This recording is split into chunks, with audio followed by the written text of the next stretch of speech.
2018 թվականից աղմուկ աղաղակով հարուցված քրեական գործեր կան, որոնք դեռ նախաքննության փուլում են։ Ավելի քան 7 տարի այդ գործերը իրավապահ մարմինների դարակներում են պահվում։ Մեկ էլ մի օր հիշում ենք, ասում ենք, այդ քրեական գործը, որ տենց լրատվականների առաջին էջերում էր, բա ինչ եղավ, եւ ստանում ենք մի կարճ տեղեկանք, նախաքննությունը շարունակվում է։ Սա կներեք անթույլատրելի է։ Այս հայտարարությունները Փաշինյանն արեց ակնկալելով, որ հակակոռուպցիոն կոմիտեի նորանշանակ նախագահ Արթուր Նահապետյանի կոռուպցիայի դեմ պայքարը շատ ավելի էֆեկտիվ լինի։ Կառավարությունը, պետական բյուջեն, այդ թվում ժողովուրդը հակակոռուպցիոն կոմիտեի վրա ահռելի եւ էական ներդրում է իրականացրել։ Եվ ուզում եմ հիշեցնել նաև, որ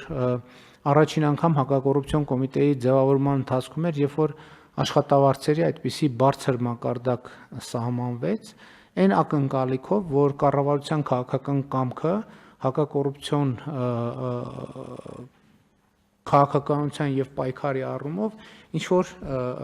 ավելի ինստիտուցիոնալ կարտահայտվի։ Փաշինյանը փաստում է նման իրավիճակ է նաև քննչական կոմիտեում։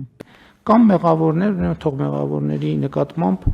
համապատասխան ընթացակարգը ապահովի։ Համընդհանուր հայտարարագրման համակարգին ներդրման առաջին փուլից հետո վերլուծություն կիրականացվի, հասկանալու ինչպես կարելի է համակարգը զարգացնել, որպեսզի այն ոչ թե դառնա ավելորդ բեռ քաղաքացիների համար, այլ ըստ ֆինանսների նախարարի դառնա հնարավորությունների պատուհան։ Նիկոլ Փաշինյանն էլ տեղեկացրեց, որ նոյեմբերի 1-ից կկարողանան լիարժեք ապահովել նույնականացման քարտերի թողարկումը։ Պայմանավորվել ենք, եթե հանկարծ կլինի դեպք, որ սահմանված ժամկետից մարդը համընդհանուր հայտարարագիր չի լրացնի նույնականացման քարտի համար դիմաց լինելու եւ մեր պատճառով ստացած չլինելու բերումով իր համար ոչ մի նեգատիվ հետևանք ոչ սոցիալական կրեդիտների մասով, ոչ էլ հայտարարագրի լրացրած չլրացրած լինելու մասով չի ծագի։ Իրավական համակարգից անցում մշակութային ոլորտին, այստեղ էլ դժգոհություն ունի Փաշինյանը։ Նա նկատել է, որ թանգարաններում անկախ Հայաստանի Հանրապետության արվեստը շատ քիչ է ներկայացված։ Գրում ենք մեր թանգարաններ, պատկերասրահներ, տեսնում ենք 19-րդ դարավերջի, 20-րդ դարասկզբի, 20-րդ դարի կեսի եւ այլն խորհրդային միություն եւ անկախ Հայաստանը, Հայաստանի Հանրապետության արվեստը մեր թանգարաններում շատ քիչ է ներկայացված, բայց անկախությունից հետո բանա, բաց է,